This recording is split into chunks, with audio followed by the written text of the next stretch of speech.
Run It Back Nation, what is good, man? Thanks for tuning in once again. We are here waiting for day 2 of the NBA draft. We don't get to see the whole thing in one day anymore. It's now a 2-day draft. There are some players at the top of the second round that I would absolutely love for the 76ers to end up with, especially with the fact that they drafted another guard. I love VJ Edgecombe, but the 76ers need some size, man. We're going to talk about that probably the second part of this show. First part of this show, I'm just going to react to the VJ Edgecombe pick a day later. And there's just some more Ace Bailey stuff that I want to talk about, because although I wanted Daryl Morey to play hardball and draft him and, you know, then trade him if he refused to play, or just play chess like Danny Ainge was willing to do, I am glad that they did not draft Ace Bailey, because it's just looking ridiculous. It's looking ridiculous. I mean, I don't remember the last time an NBA draft prospect acted this way. So we're going to talk about that too. CJ Sixers Talk. What's up, man? Thank you for the super chat. Maxime Reynaud or Rashad Fleming. I'm with both of those guys, man. Also, Kalkbrenner. I think those are my top 3, man. Rashir Fleming, Reynaud, or Kalkbrenner. I like all 3 of those. If we can get... Well, I don't see the 76... Look, the 76ers are 35, right? You got the Jazz at 31. And there's 3 picks in between there. If the 76ers can get one of those 3 guys at 35, I would be happy with it. They need size, and shooting preferably. A stretch 4, you know what I'm saying? But yeah, thanks for tuning in, man. Everybody hit the like button one time. Thank you for tuning in last night. These streams are doing incredible numbers once again. You guys are growing this show at an amazing rate. Thank you so much for constantly tuning in. Whether you love me or you hate me, just thanks for being here, man. So hit the like button for me one time and subscribe to the channel if you're brand new. Let's get into it, man. After, you know, a lot of people on... I posted my reaction. I clipped it out. I posted it on TikTok and Instagram and everywhere. Just because even if people are going to flame me for it, you know, at least I'm getting the views out of it. But those that don't really watch the show and have no idea what I talk about on a daily basis and just saw that 1-minute TikTok of my reaction to the 76ers straight up passing on Ace Bailey, their assumption is that I hate VJ Edgecombe for some reason, even though I didn't say... I literally did not say anything about VJ Edgecombe in that rant. I was ranting because I thought Daryl Morey should have called the bluff of Ace Bailey's camp, drafted him anyway, told them all to eat a bag of dicks, and then traded him to the Utah Jazz or wherever. But, you know, Daryl Morey elected not to get involved in any of that nonsense. And a day later, I don't hate him for doing that. But that was my initial reaction, because I had convinced myself that that's what the 76ers were going to do. That was my initial reaction. But those that watch the show all the time, I have full streams talking about VJ Edgecombe and how, you know, it's becoming likely that the 76ers are going to take him, what I think about his game, how much I like him, why the 76ers probably liked his interview, all that stuff. So those that really watch the show know that rant had nothing to do with VJ Edgecombe. I think he has a potential to be a great player. When you look at the interviews or you listen to the interviews after the draft, you can really see why the 76ers loved VJ Edgecombe and why they preferred to take him over Ace Bailey, even if technically his upside is not as high as an Ace Bailey. His personality is not a disaster. You know, it's not just that the 76ers liked VJ Edgecombe. I think it's that NBA teams started to see Ace Bailey's interviews and see the way that he conducts himself, and then hearing the things from his camp that he doesn't want to go here, he doesn't want to go there. It wasn't just that, like, okay, he doesn't want to come here, so we're going to take this guy. I think it started to be like, Ace Bailey is sounding like a complete disaster. And I think NBA teams started to feel like it's not just him saying he doesn't want to come here.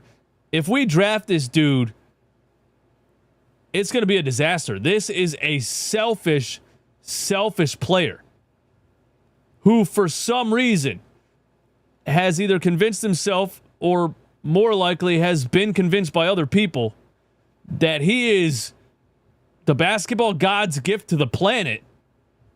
And he's acting like John Elway in the 80s or Eli Manning. I mean, I haven't seen an NBA player try to pull the type of nonsense that Ace Bailey was trying to pull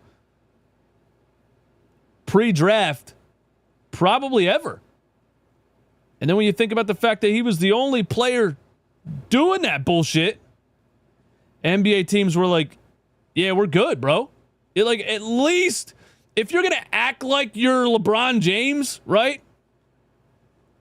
At least appear to be on that level of generational talent. You know, LeBron James, I want to use that as an example because LeBron James could have pulled off what Ace Bailey was trying to pull off last night. LeBron James was 6'8", 240 in high school. That was a grown man at 17 years old, jumping from the free throw line, dunking on every basketball player in the country, is dropping 50 points at halftime. That's how much of a generational talent LeBron James was. He could have pulled off what Ace Bailey was trying to pull off last night, right? Victor Wembanyama could have pulled off what Ace Bailey was trying to pull off last night. But the fact that you were third on the rankings, right? You went to a school with lesser competition and averaged 17 points per game. I mean, this dude was acting like he just came off a 30-point per game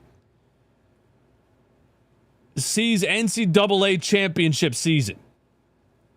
And the more I saw last night, the more it became clear to me that not only is Ace Bailey's camp a bunch of idiots, but he is straight up delusional.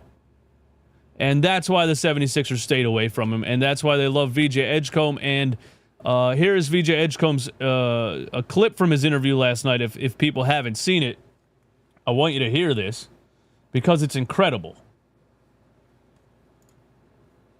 You said you saw the emotions on your mom's face. Yeah. What were the moments you remember most about just the way your mom poured into you throughout your life and your career? Man, them long nights, I'm telling you, I lived off a generator. I ain't had no electricity. I lived off a generator for 7 years. Man, seeing what she had to go through to feed us, man, it's crazy. It's crazy, but I don't even know, man. My mind everywhere right now, man. See, and, you know, I don't want to celebrate. I don't want to celebrate tough times or people, you know, not having electricity growing up. But this is somebody that came from nothing and is going to, at the very least, give you 150,000% every single possession because he appreciates the opportunity. He appreciates from where he came from to here, being blessed enough to be able to be drafted into the NBA. He's going to do absolutely whatever is called upon him as a role player early in his career. And he's going to go out there and he's just going to give 100% every single play. I have no question. He's going to fly up and down the court. He's going to dive for loose balls. He's going to treat every possession like his life is on the line because it probably feels a little bit like it is because of how far he's come from the living situation that he was in to where he's about to be. And then you got these pampered prima donna USA AAU players who were treated like God's gift to the planet since they were in high school and were chartered around to the best schools in the country with the best athletic systems in the country and were told their whole life you're going to be the next this, the next that. And then you get this Ace Bailey disaster that is just absolutely unbelievable. So I'm happy the 76ers took VJ Edgecombe. I'm happy they stayed away from this disaster situation that would have been Ace Bailey. And I love more than anything Danny Ainge. Danny Ainge is such a savage. And you got to think of it, man. He's not just a good NBA GM. He didn't just bring blend analytics with the Boston Celtics in the late 2000s that ended up him trading Doc Rivers. Don't forget, Danny Ainge traded Doc Rivers. Okay? There's so many things that Danny Ainge did that makes me love him as an NBA GM. He has the analytics, but he knows how to blend it with the eye test and really watching and knowing basketball because he played on championship teams in the 80s, the 80s Boston Celtics Danny Ainge. And he just, bro, Danny Ainge is not going to be wavered by shit like this. You know what I mean? Like you're throwing a rock at Goliath when you're coming in here as an unproven 18-year-old trying to point fingers in the NBA and dictate where you're going to go. Danny Ainge, the OG, bro. He's done it all. The GM for the Utah Jazz, for those who don't know. And how did Ace Bailey's camp not say, hold up, man. We're fucking with Danny Ainge here, man. That guy's a psycho. He might draft us out of spite. No, they put out rumors. They tried to specifically tell the Utah Jazz, we don't want you to draft us. And Danny Ainge said, bet.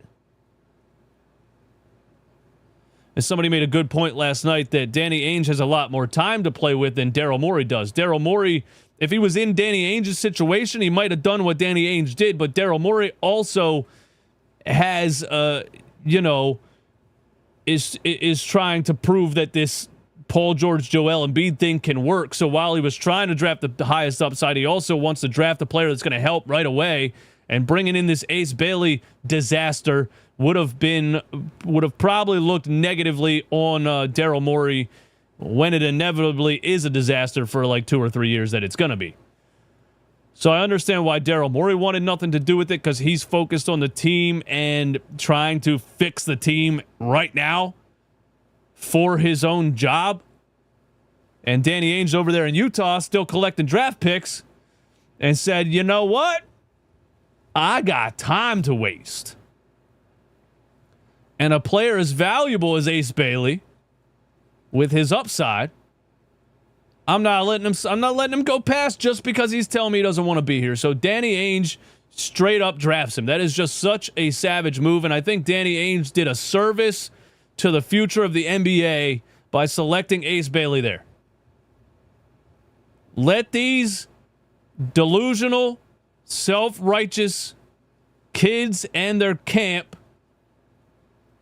think they can dictate what's going on until they run into who's really in charge.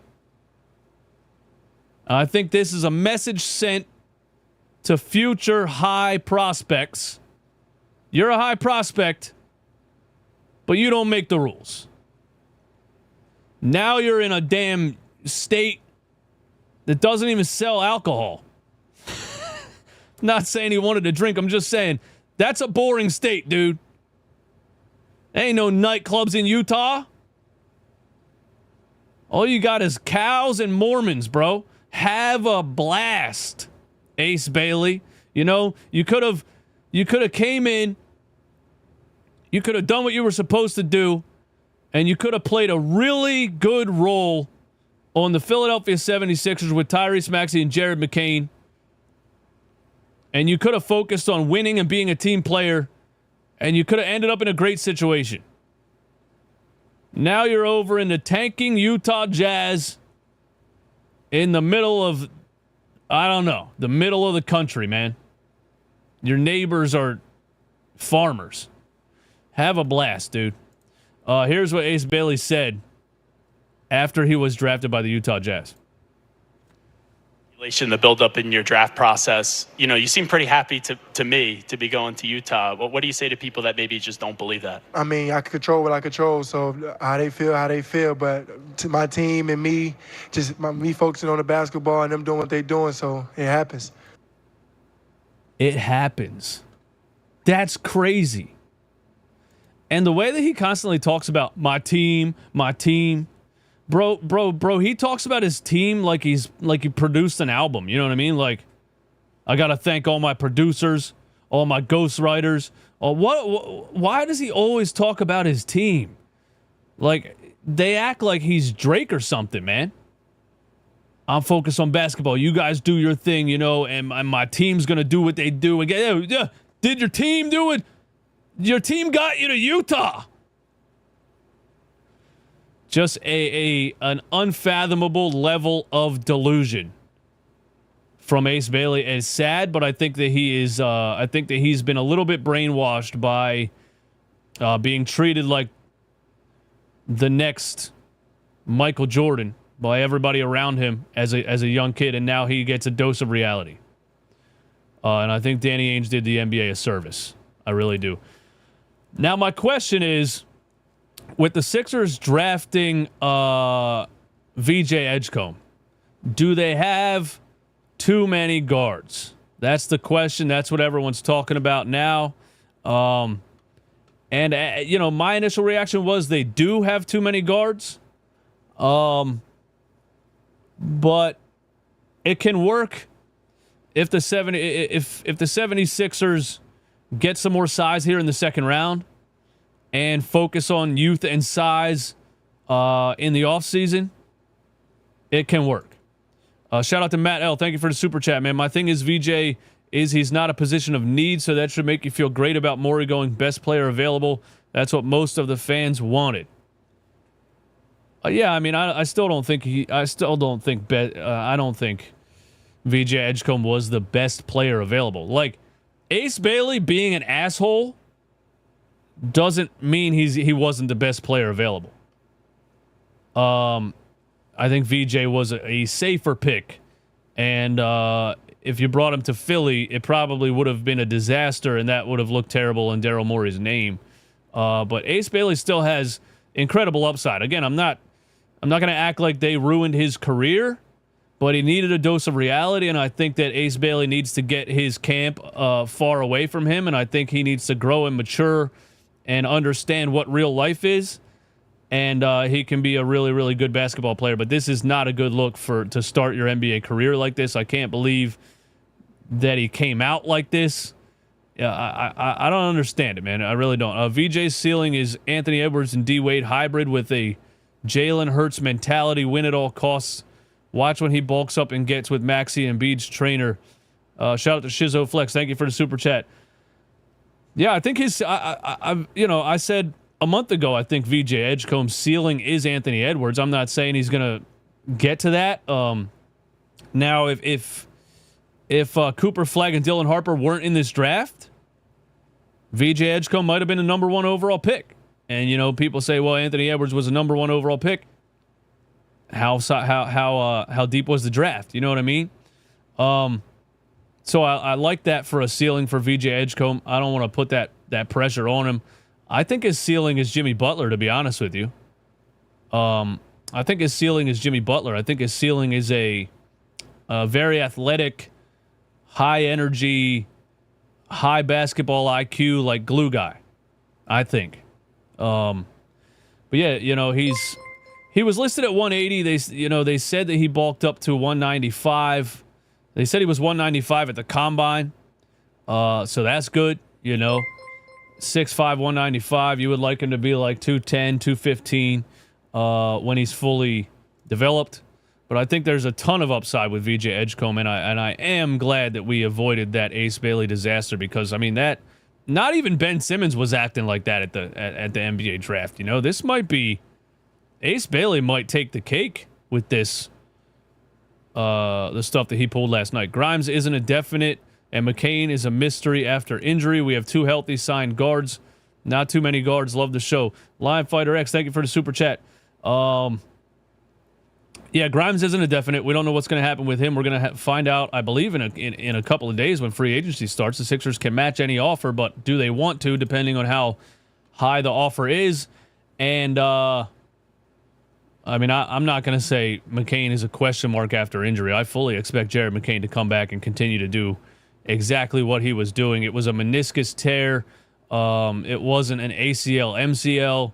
I think Jared McCain's going to be perfectly fine. But I do want to show you guys this, man, because talking about, guards and do the Sixers have too many guards and are they too small and how are they going to compete with the rest of the NBA?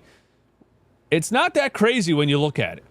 And this is just the Sixers roster right now. This is the average height of NBA teams going into 24-25. Los Angeles Lakers, Denver Nuggets, Portland Trail Blazers. If you look at the 76ers, the average height on the Philadelphia 76ers right now, even before they draft presumably a big man in the second round and do some more things in the offseason, their average height is 6'5.31. The Oklahoma City Thunder, who just won the NBA championship, average height is 6'5.82.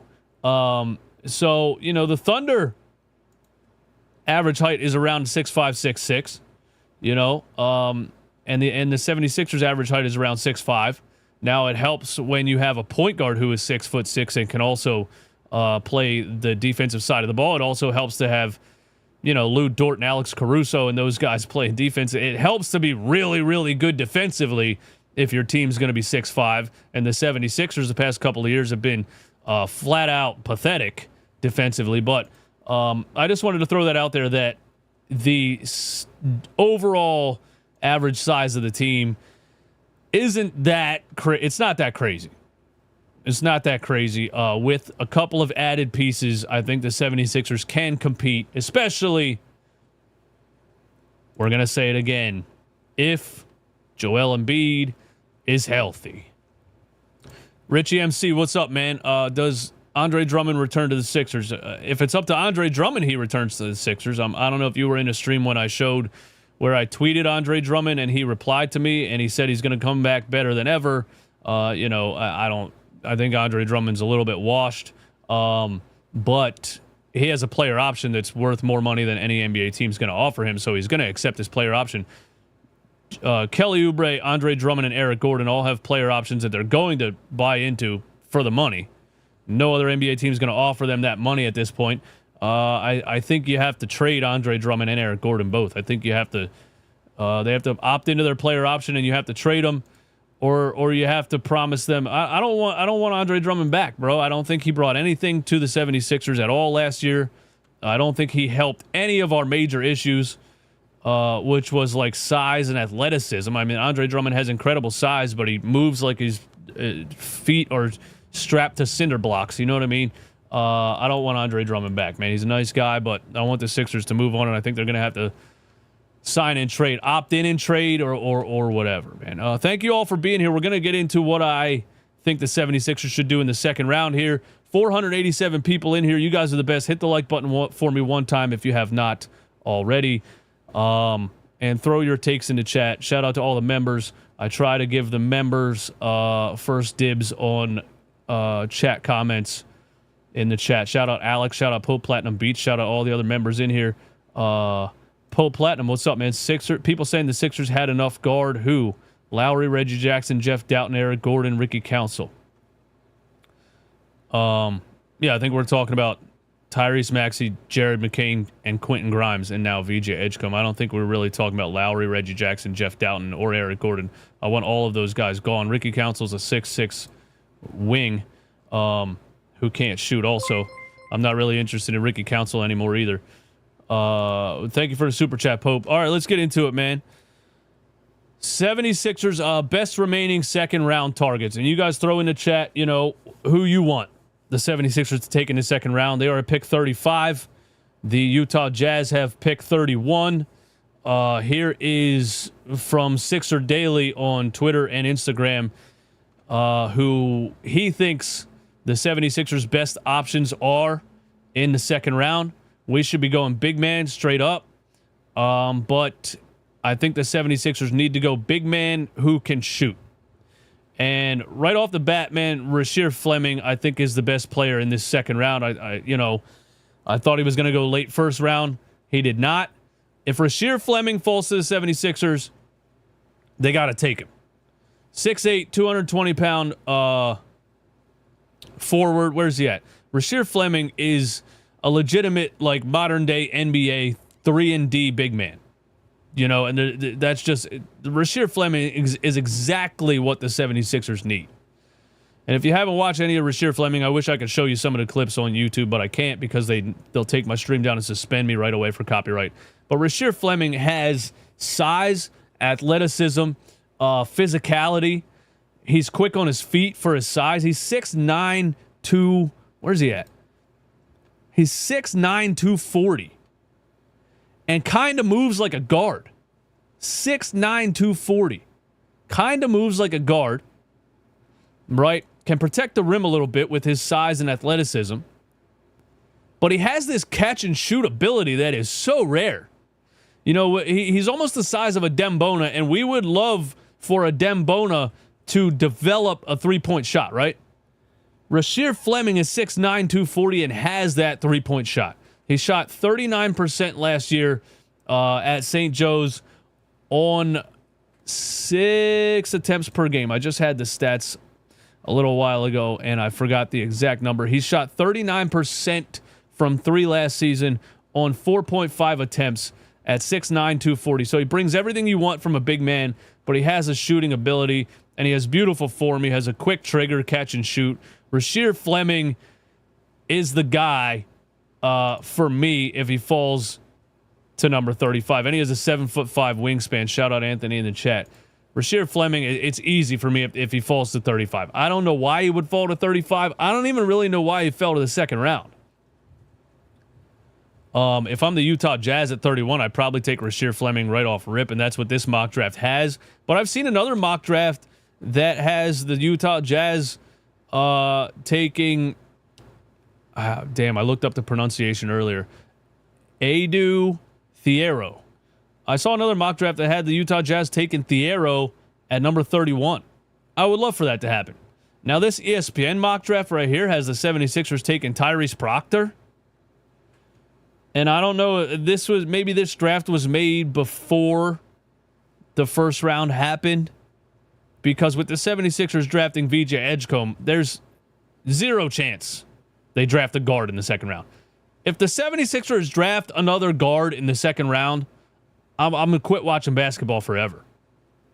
So this mock draft right here from ESPN must have been before the 76ers took VJ Edgecombe in the first round, because Tyrese Proctor in the second round makes absolutely no sense for the 76ers. NBA mock draft 2025 second round.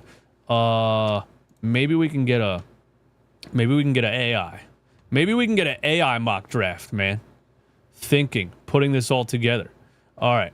AI tells us this, and this would be the most recent information on who's going in the top of the second round, and we got right there Rasheer Fleming, Maxime Reynaud, Ryan Kalkbrenner, Adu Thiero, and Johnny Broome. I think I agree with that. Then they have Noah Penda and Tyrese Proctor and some others. I think the Sixers are right in here. 31, 32, 33, 34, 35. Look, this thing actually read my mind. That's kind of crazy because Rasheer Fleming is number one for me. Reynaud and Kalkbrenner, if the 76ers can't get Rasheer Fleming and Reynaud or Kalkbrenner fall to 35, either one of those guys I'm taking. That's my top three. Pretty simple. Now, if you're looking at Ryan Kalkbrenner and Maxime Reynaud and you think they look identical, it's just because they're both 7-foot white guys, but they do have some differences. Maxime Reynaud is a 7-footer with a really impressive skill set as like an on-ball creator. You know, he's not just a tall guy that can get rebounds and can shoot the three. He also has a little bit of a combo game. He can put the ball on the floor and get to the rim. He has a little bit of... He's got some springs for a kid his size at like 7 feet 240 or something. But Reynaud has like a much more of a combo game. I think he's incredibly skilled, and I thought maybe he should have went higher than the second round too. And then Kalkbrenner is another 7-footer who can shoot the three, but he's more of like a spot up three shooter. I think Kalkbrenner's more of like I was gonna say Brook Lopez type of guy. He doesn't move nearly as well on his feet as Reynaud, but he has size, he has rebounding ability, he has defensive ability at his size. He can shoot at his size, so it's not, he's still a stretch 5, but he has more of a stationary game. But he has a little bit more of a like floor general passing ability than Reynaud does. Kalkbrenner has a little bit more Jokic in him. There's some real like high-low backdoor cut highlights of Kalkbrenner that I liked a lot. So I think that's the difference between Kalkbrenner and Reynaud. But I think in the second round there, if you can't get Rasheer Fleming, I think you go either Reynaud or Kalkbrenner. I don't think you can go wrong with either two of those guys. I think they have incredible skill for their size, and I think they both have a ton of upside. If I can't get either of those guys, look, I'm not going Tyrese Proctor. It would be insane for the Sixers to pick a guard in the second round at this point. Thiero, from what I saw, now I didn't watch much of Noah Penda. He was in a European league, and I don't really like watching European highlights and trying to draw an assessment because it's just impossible to really tell if something's going to translate to the NBA when a guy was just playing, European competition or German league or wherever he was. So I don't think I can really have an opinion on Noah Penda. Edu Thiero, I think, is out for me in the top 3 here. I think Rasheer Fleming, Maxine Reynaud, Kalkbrenner. I think I'll go Thiero if I can't get those 3. But Thiero is, I don't know. Thiero is interesting to me, man. He's 6'8". He's really the size of an NBA wing, but he really has the skill level of like a backup center, to be totally honest. And I hate, if anybody's really high on Edu Thiero, he has some size and athleticism, but he has really no ball skills. No, he has ball skills, I'm sorry. He has really no shooting ability. That's what I really don't like about Edu Thiero. I think if he develops a shooting ability, becomes an NBA wing, but he's really the size of like Jason Tatum with really no shooting ability at all. You would want Edu Thiero to develop into like a role player, a physical role player who, a rebounder. I guess, I don't know what his comp is, man. Like Paul Reed? I have no idea. But his shooting troubles and the fact that his jump shot is wonky steers me away from Edu Thiero, because when your jump shot is wonky, like I don't even think you're going to really develop a consistent jump shot. But I think Rasheer Fleming is definitely the guy if he can fall. I'm thinking like Dorian Finney-Smith as a comp for Rasheer Fleming. Let me know if that's crazy or not. But for me, Rasheer Fleming, Maxine Reynaud, Ryan Kalkbrenner, it would suck if all 3 of those guys go 31, 32, 33. I'm probably going to take Johnny Broom over Edu Thiero if I'm in that situation, if all those guys are off the board. Johnny Broom obviously was in the NCAA championship and is a seasoned, college basketball player. He's not 41 years old as he appears. He's actually only like 22, but he is older for an NBA draft prospect. But, there's like Josh Hart type of guys that were older draft prospects, or even Mikal Bridges that were older draft prospects that turned into really, really good role players. I don't know what Johnny Broom can become in the NBA. I think he was very physical and dominant in college basketball, but a lot of it was guys smaller than him. It's hard to really watch a guy like Johnny Broom in college and say that he's going to be something in the NBA, because it's just a different game with different size athletes and speed and everything. But he has the skills. He lacks the athleticism. But he has skills. He's undersized for, like, you would like a guy in the NBA with Johnny Broom's skill set and lack of like speed and above the rim play. You would like him to be like 6'10", 6'11". And he's like 6'8", 6'9", I think. I could be wrong about that. But I think that's my take on the second round. If the second round goes, you know, I don't think there's also second round prospects that are not just big men, you know? So I don't think the second round is going to go Rasheer Fleming, Maxine Reynaud, Kalkbrenner, and Johnny Broom unless every team is drafting a big man. I think this Rasheer Fleming's probably out of reach. I think the 76ers will have a choice between Maxime Reynaud and Ryan Kalkbrenner, and I don't think you can go wrong with either of those guys. I think that's my take on it, man. What do you guys think? I said lack of athleticism. Broom has the worst hops ever. Yeah, Thiero can't shoot at all, man. Thiero's, I don't know. I wouldn't say crazy athletic. If you were crazy athletic, you wouldn't be in the second round. I mean, I don't know. I guess, like, yeah, I don't know. I mean, I guess you can say crazy athletic. Kalkbrenner's 23. Give him the same critic. Okay. He is 23. You're right. I forgot about that.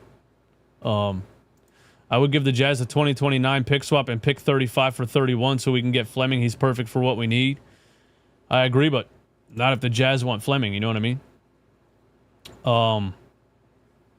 What else you guys got in the chat, man? Where are the other members at? There's other members in here. What's up, RJ7 Deuce, member of the channel? What time does the second round start? I don't know, man. I would assume 8 o'clock, the same time as the first round. I didn't even look at it yet, man. I guess I'm going to have to look at that, huh? Should I go live for the first couple of picks of the second round? I guess I'll do that. Alex, what's up, man? Would Nurse play him? Is Nurse going to play Edgecombe? Yeah, Nurse has to play Edgecombe, man. You can't... Look, I say this all the time, and I'll say it again. I thought Justin Edwards not getting any playing time for the first 20 games of the season last year was absolutely ridiculous. I was saying it when it happened. I was like, where the hell is Justin Edwards, dude? Oh, sure, he went undrafted, but does anybody know anything about this kid? Justin Edwards was a top prospect coming out of high school. You know? I thought it was insane that Nick Nurse didn't play Justin Edwards for the first half of the season. And then, boom! He starts getting minutes, and look, he averaged 15 points per game the second half of the season. I'm telling you, bro, I just had someone reply to me on Twitter again today asking me, why would you want to fire Nick Nurse? Bro, anybody that watched him coach was absolutely confused with basically every decision he made all season long. It made no sense. I started to feel like Nick Nurse didn't even know anything about the players that were on his team. But when it comes to a player that is drafted at the top of the draft, and Justin Edwards was supposed to be drafted at the top of the draft, you know, unfortunately he got kind of hidden on the Kentucky team for some reason and went undrafted or just didn't have a good year. But if Justin Edwards would have went in the top of the first round, then he would have been obligated. I think you're obligated to play a player that your team uses a lottery pick on. So, look, if the Sixers come out and Nick Nurse does not play VJ Edgecombe in the first couple of games of the season for even 5 minutes, then fire him right away, because I was tired of him last season. I'm tired of him. I don't need these egomaniac coaches that have this, like, I won a championship, I know what's right, nobody can tell me anything, my philosophy this, my philosophy that. Get him out of here. You know what I'm saying? That's how I feel about it, bro. Broom will be a solid role player, not a starter. I agree with that. But yeah, that's where I'm at. That's where I'm at with it, man. Suckers Only says they are all bums. Yeah, I don't agree with that at all. I'm not a second round expert by any means. I just took legitimately like 2 hours, not even 2 hours, of just watching some highlights, reading some scouting reports on these guys, and that's how I drew my opinions on them. And I don't think they're bums. So, like, you could have, Suckers Only, you could have at least went on YouTube on your phone for like 5 minutes, and you know, you would have had a little bit of a more well-rounded opinion than they're all bums. Edwards has so much potential. He's still younger than a lot of this draft class. Yeah, and there's a clip of There's a clip of before I get out of here. Let's do that, man. There's a clip of who the hell is it? Jeff Teague on his podcast talking about Justin Edwards, and I don't think I've listened to the whole thing. So let's just go. I'm pretty sure it's on Twitter. If it's not, then sorry for leaving you high and dry. 410 on here, man. Yeah, here you go. Club 520 podcast, which is Jeff Teague's podcast. Reacts to Ace. That's reacting to Ace Bailey canceling Sixers workout. There's one where he I wanted the actual clip of him talking about Justin Edwards. Jeff Teague talking about the Hawks. Jeff Teague. Okay, so, well, at least Sixers Nation posted the quote of it. Jeff Teague said, they already have a player that's better than Ace Bailey, Justin Edwards. I swear, Justin Edwards is nice. He just got messed up in that Kentucky system, but he can hoop. I love that take. And again, he averaged 15 points per game the remainder of last season after Nick Nurse finally started giving him minutes. And we need to start talking about Justin Edwards as Sixers fans when we talk about this team, you know? I think we need to start looking at Justin Edwards as if he was a lottery pick the year before. You know, this is a 6'6" wing that can dribble, pass, and shoot. He can catch and shoot. He can create his own shot. He can get to the paint. He can get to a mid-range jumper. He can hold his own defensively. Justin Edwards is a very valuable piece that we would have been looking for in this draft and free agency if we didn't sign him undrafted last season. So going into next season, you know, you don't just have Maxey, McCain, Grimes, and throwing in VJ Edgecombe. And, you know, people have been saying we don't have any wings. We got Justin Edwards, man. Y'all forgetting. Y'all forgetting about Justin Edwards, man. DJ, how about that dude that's 7'4"? Give me that Rocco something. Rocco, yeah, I forget his last name too, but bro, he can't move his feet, man. He can't move, man. I don't want to watch a damn. Who's the 7'4" guy that played for the Sixers a couple years ago? Looks like a caveman in the face. Can't move. Had a State Farm commercial with Tobias Harris. Who got his name in the chat, man? I forget his name. Boban. Boban Marjanovic. Yeah, I'm good on the 7'4" guys that can't move. What's up, RB? RB says trade up to 31. I love it, man. I hope they do. I hope they do, man. Boban from John Wick 2. Wait, he was in that movie? That's hilarious, man. But yeah, that's where I'm at with it, man. Rasheer Fleming, Maxine Reynaud, Ryan Kalkbrenner. I guess Johnny Broom if he's the only big man there and you have to. But yeah, I agree, man. It would be nice if the 76ers trade up and get Rasheer Fleming in the second round. That's what I'm thinking. So anyway, yeah, thanks for hanging out again, man. Thank you all for being here. I'll probably go live tonight for the first couple of picks of the second round, so tune in right here for my live reaction. And y'all have a wonderful day. No, we're not getting Proctor, bro. Why in the freak would the 76ers draft another guard? Why would they do that? I'm out, man. You guys have